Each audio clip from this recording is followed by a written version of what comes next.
Non performing asset के बारे में जब हम बात करते हैं तो वो एसेट जो अब इनकम जनरेट नहीं कर रहा है, यानी कि जो प्रॉफिटेबिलिटी को जनरेट नहीं कर रहा है, वो क्या है आपका नॉन परफॉर्मिंग एसेट है।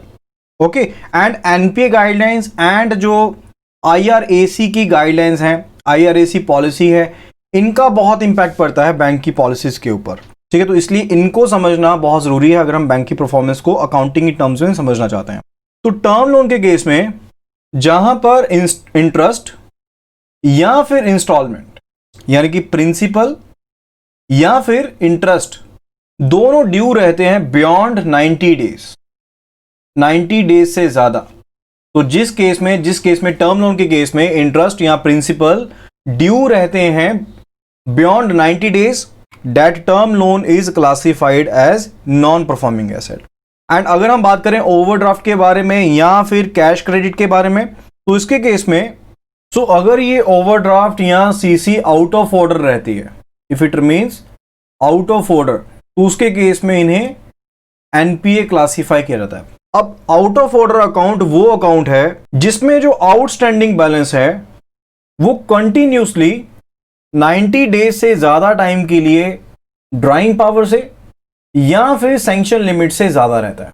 ठीक है, तो जैसे मान लीजिए 3 लाख की सीसी अगर सैंक्शन की गई है एंड अमाउंट जो है उस अकाउंट में 3 लाख से ज्यादा रहता है, या फिर 3 लाख की सीसी में जो ड्राइंग पावर थी मान लीजिए वो सेट की गई थी 2,50,000 की, तो अगर अमाउंट जो है 2,50,000 से ज्यादा है तो ऊपर का जो अमाउंट है, इससे ज्यादा जो अमाउंट, एक्सेस अमाउंट जो आउटस्टैंडिंग है, वो आपका क्या है, ओवरड्यू अकाउंट है। ठीक है, ओवरड्यू अमाउंट है। तो अगर ये ओवरड्यू अमाउंट यानी कि जो आउटस्टैंडिंग है वो आपका किससे है, ज्यादा है, that is greater than drawing power या फिर सैंक्शन लिमिट से ज्यादा है, एंड अगर ये लगातार 90 डेज के लिए ये ज्यादा ही रहता है, तो उसके केस में अकाउंट को क्या क्लासिफाई किया जाएगा, नॉन परफॉर्मिंग एसेट क्लासिफाई किया जाएगा। ये पहला केस है आउट ऑफ ऑर्डर का। सेकंड केस क्या हो सकता है, जहां पर चाहे जो आपका अमाउंट है, यानी कि जो आउटस्टैंडिंग अमाउंट है, चाहे वो आपका कम है किससे, ड्राइंग पावर से या सैंक्शन लिमिट से, लेकिन पिछले 3 महीनों में यानी कि पिछले 90 डेज में यहां पर कोई भी अमाउंट क्रेडिट नहीं हुआ, कोई भी क्रेडिट एंट्री नहीं है, ट्रांसफर के जरिए या फिर कैश के जरिए कोई भी क्रेडिट एंट्री नहीं है, नो क्रेडिट्स। ठीक है, ये दूसरा केस है, तभी उसे एनपीए क्लासिफाई किया जाएगा। थर्ड केस क्या रहता है, जिस केस में ये वाली कंडीशन ही सेम एप्लीकेबल है, यानी कि जो आउटस्टैंडिंग अमाउंट है that is lesser then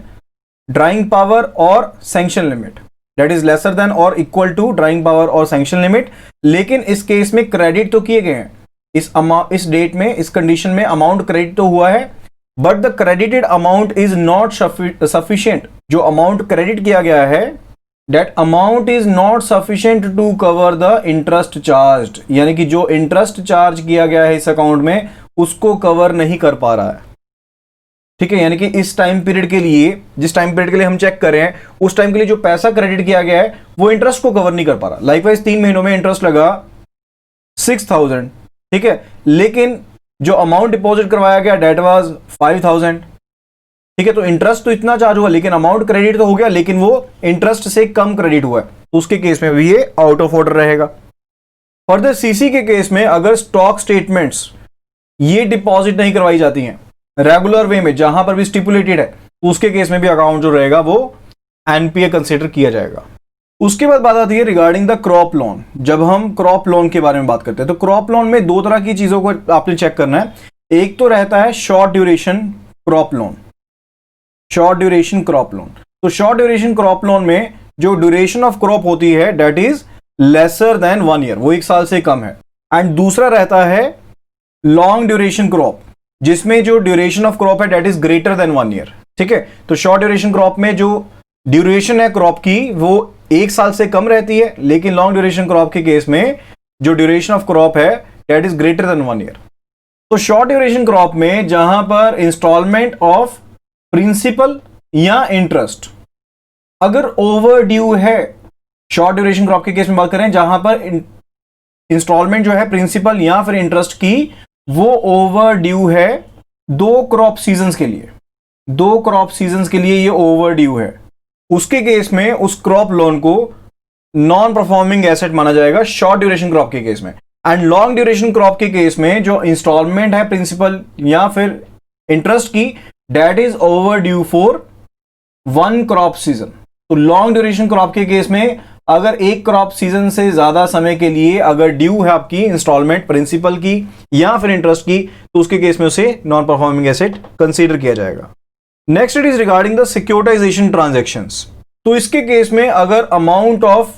liquidity facility है, जो अमाउंट ऑफ लिक्विडिटी फैसिलिटी है, अगर ये आउटस्टैंडिंग रहती है बियॉन्ड 90 डेज,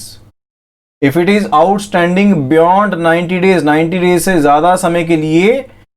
जो अमाउंट ऑफ लिक्विडिटी फैसिलिटी है ये आउटस्टैंडिंग रहती है,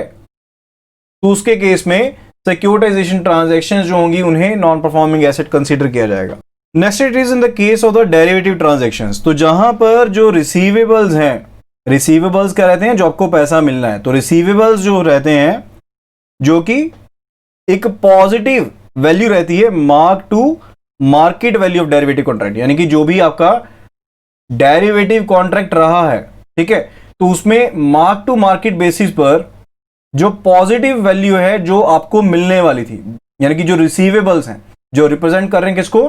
डेरिवेटिव कॉन्ट्रैक्ट में जो mark to market positive value थी उसको। तो अगर ये रिसीवेबल्स यहां पर ओवरड्यू रहते हैं, अगर ये रिसीवेबल्स हैं यहां पर ये ओवरड्यू रहते हैं बियॉन्ड 90 डेज, 90 डेज से ज्यादा, यानी कि जो स्पेसिफाइड ड्यू डेट थी उससे 90 डेज तक भी इनको पे नहीं किया गया है, ठीक है, तो उसके केस में ये क्या रहेंगे, ये एनपीए ट्रांजैक्शन होगी।